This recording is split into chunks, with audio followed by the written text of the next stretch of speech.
how to master new skills quickly. You ever wish you had the superpower where you could just learn a new language, learn a new instrument, learn a new song? You wish you could just read a book real fast, right, Billy? You wish you could just speed read and just learn this new skill, master this new skill, know how to do this new thing. Well, maybe there isn't a superpower, but there's techniques, there's strategies so that you can learn new skills and new knowledge much faster. So if that sounds interesting to you, make sure to hit a thumbs up. Every thumbs up goes to one pet for Billy. So make sure to hit the thumbs up for a pet for Billy. Let's see if we can get Billy 100 pets. And then you can share also so Billy gets more pets. Okay, so yeah, I always wanted to learn faster. I'm frustrated by being a slow learner at certain things. So what I did over the years, I wrote an ebook about 6-7 years ago on, it was in the basketball training niche, but I researched how to learn faster, and I'm going to share that with you today. And beyond that, I also studied, when I started binge reading, which I've been doing for like 6 years now, the first books I read were on how and why we learn, how to read a book, on super learning, on super memory, what is real. So I'm going to share a lot of that with you in this video today. So it's going to be really good. It's going to save you a lot of time. Okay? So where do we start with this? The first place that I want to start is the place that I always like to start whenever you're trying to improve the quality of your life. Can you guess what it is? No, it's not quit smoking weed. It's get better sleep.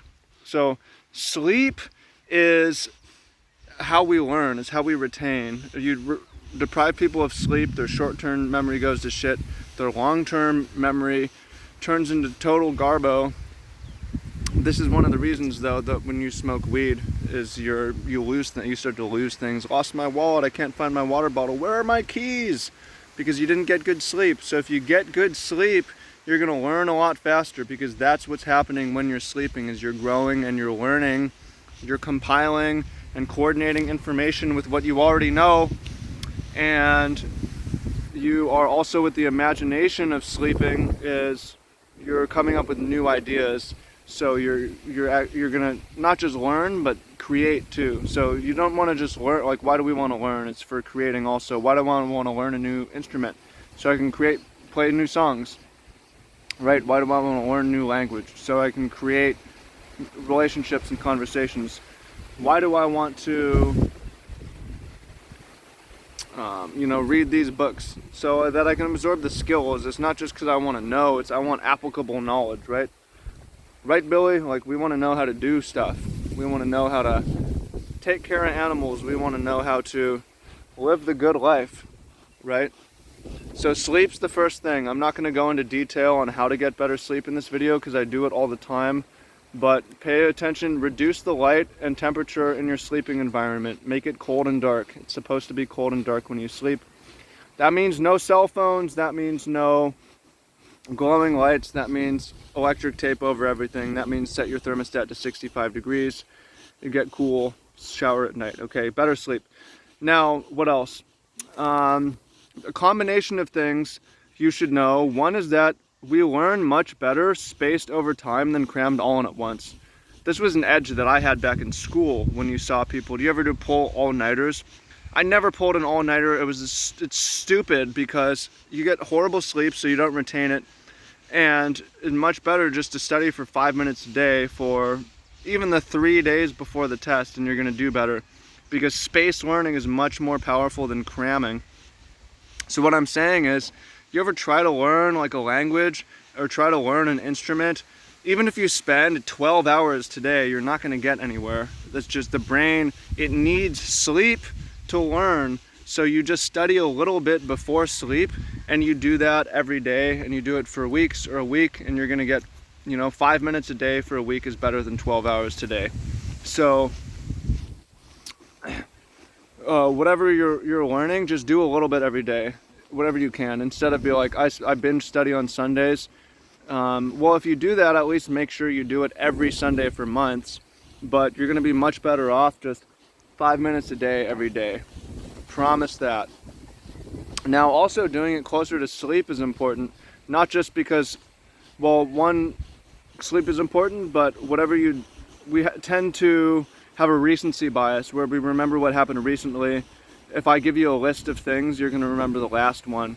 And as we go to sleep, we have some control over our dreams, and our imagination is another important part. It's not just our practice, but it's watching people. If I want to get better at chess, I watch chess grandmasters. If I want to get better at basketball, I watch basketball players.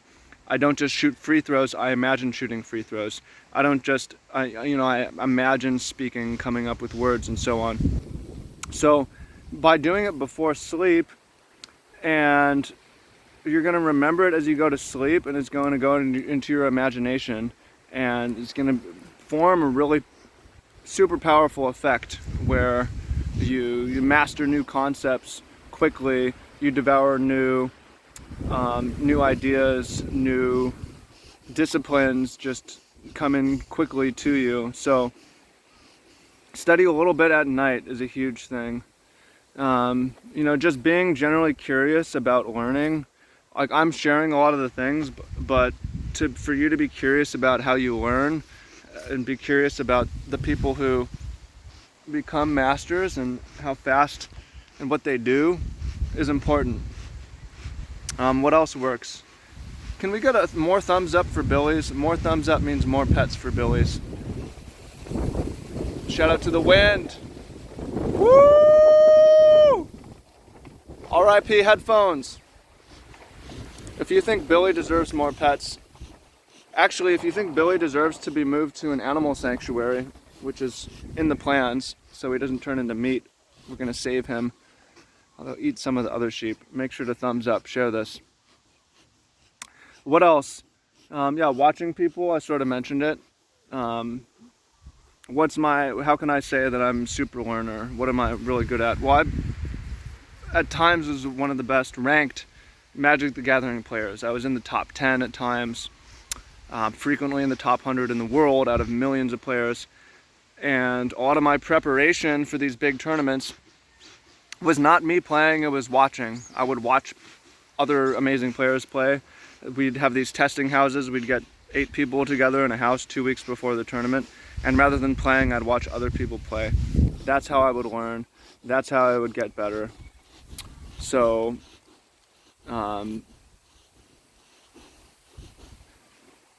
it's not just about what you do, it's about, like, you watch someone who sucks, you're not going to get better, you're going to get worse, right? But if you're just around the masters, this is another reason why, like, little kids who grow up around really good people, like, the son of an NBA player who's courtside and is hanging out with the professionals. It helps if you have an early start, but a lot of what the advantage is they're just watching, right? They're watching. So you learn a lot by watching good people who are already experts. It's not just physical skills though, it's like the reading. So there's also a technique like studying how to read faster, be more efficient at reading. And then it goes back to energy as well. I'm sore. Woo. It goes back to energy as well. I just put out another video on how to have more energy. It's like, how do you have the energy to study after a long day's work? Well, that's how to have the energy. So having high energy and being a super learner are things that come together. You don't have to have infinite time. You don't have to have a 4-hour work week. You don't have to free up all your time. Again, like a little bit a day consistently for a long time, right? Just more proof, like when I was one of the best players, I just don't play anymore, so I can't say I am. In my best year, my best run, I only played like an hour a day. For a professional, you'd think there would be more than that. I spent more time like reading and studying and talking to people, but you just don't need to play. Most people just don't do something consistently. So if you do something consistently for long periods of times, years, decades, even a little bit, you're gonna just get bit by bit amazing. People quit when it doesn't happen all at once, but if you just look for small gains over long periods of time and you enjoy the grind up, you're gonna get much better. So this is how you become professional level at anything. This is how you master new skills and learn, again, learn new language, learn new trade, learn new craft, read more books, and so on. So if that sounds useful to you, again, like down below, comment, share. If you made it, watch the whole video, please comment, please let me know this is useful. Again, I'm not doing it. My course is free. I'm not doing a lot of one-on-one coaching. It's not for the money. It's not for the attention. I don't want to be famous. I've had fame. I didn't really like it. I'm doing this for duty and for obligation and to help you get better. So let me know that it's heard and that it's seen and that it's found useful, okay? Appreciate you. Much love and talk to you soon. Peace.